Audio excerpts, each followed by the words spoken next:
Elle s'appelait Divine Barga Tangana, elle n'avait que 11 ans.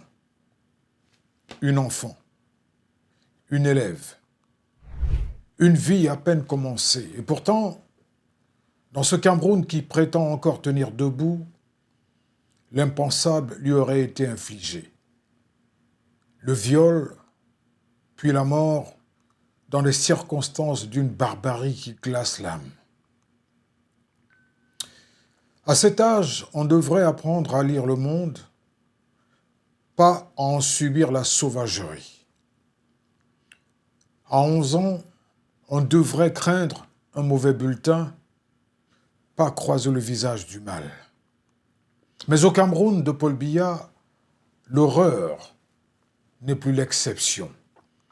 Elle devient une routine nationale, un fait divers de plus, une tragédie de plus, un nom de plus que l'on pleure quelques jours avant de l'abandonner au vacarme de l'indifférence institutionnelle.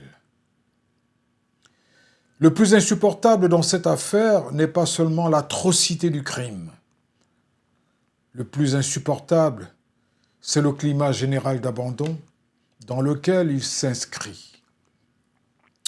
Un pays où les enfants ne sont plus en sécurité, où les femmes vivent sous la menace permanente, où les prédateurs semblent souvent avoir une longueur d'avance sur la justice et où l'État, lui, se distingue surtout par sa lenteur, son silence ou sa banalisation des drames.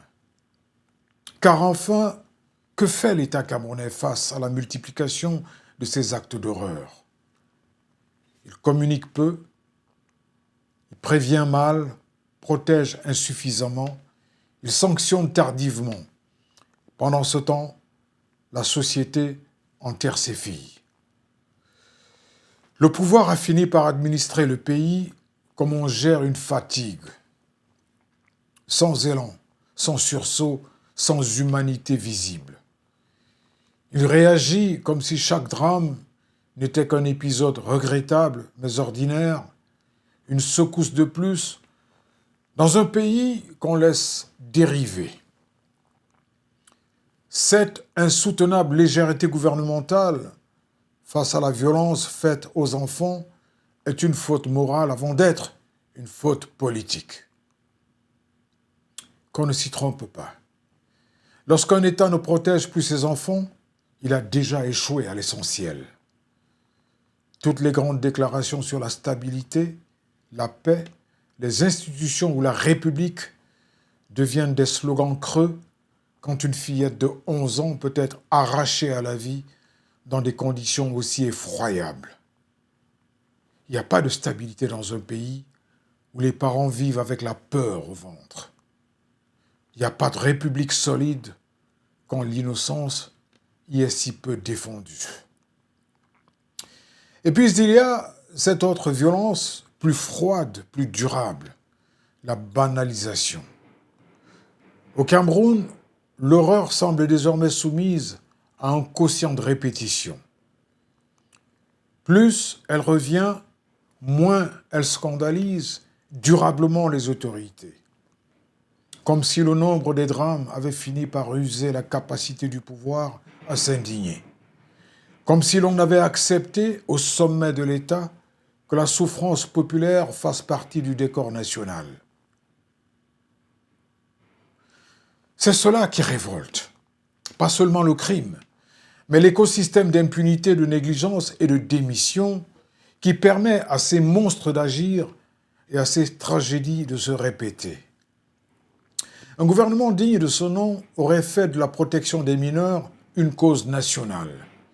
Il aurait renforcé les mécanismes de prévention, accéléré les procédures judiciaires, assuré un suivi psychologique et social des familles, multiplié les campagnes de sensibilisation, sécurisé davantage les espaces scolaires et résidentiels, et surtout, envoyer un message clair. Toucher à un enfant, c'est s'attaquer à toute la nation. Mais ici, on gouverne à distance des larmes. On laisse les familles crier seules, on laisse les citoyens s'indigner seuls. on laisse les morts réclamer justice dans le silence. Le nom de Divine Barga Tangana ne doit pas être englouti par l'habitude camerounaise du scandale sans conséquence. Cet enfant mérite plus qu'une émotion passagère.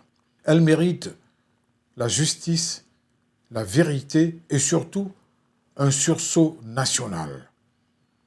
Son nom doit devenir un rappel brutal de ce que ce pays ne peut plus tolérer.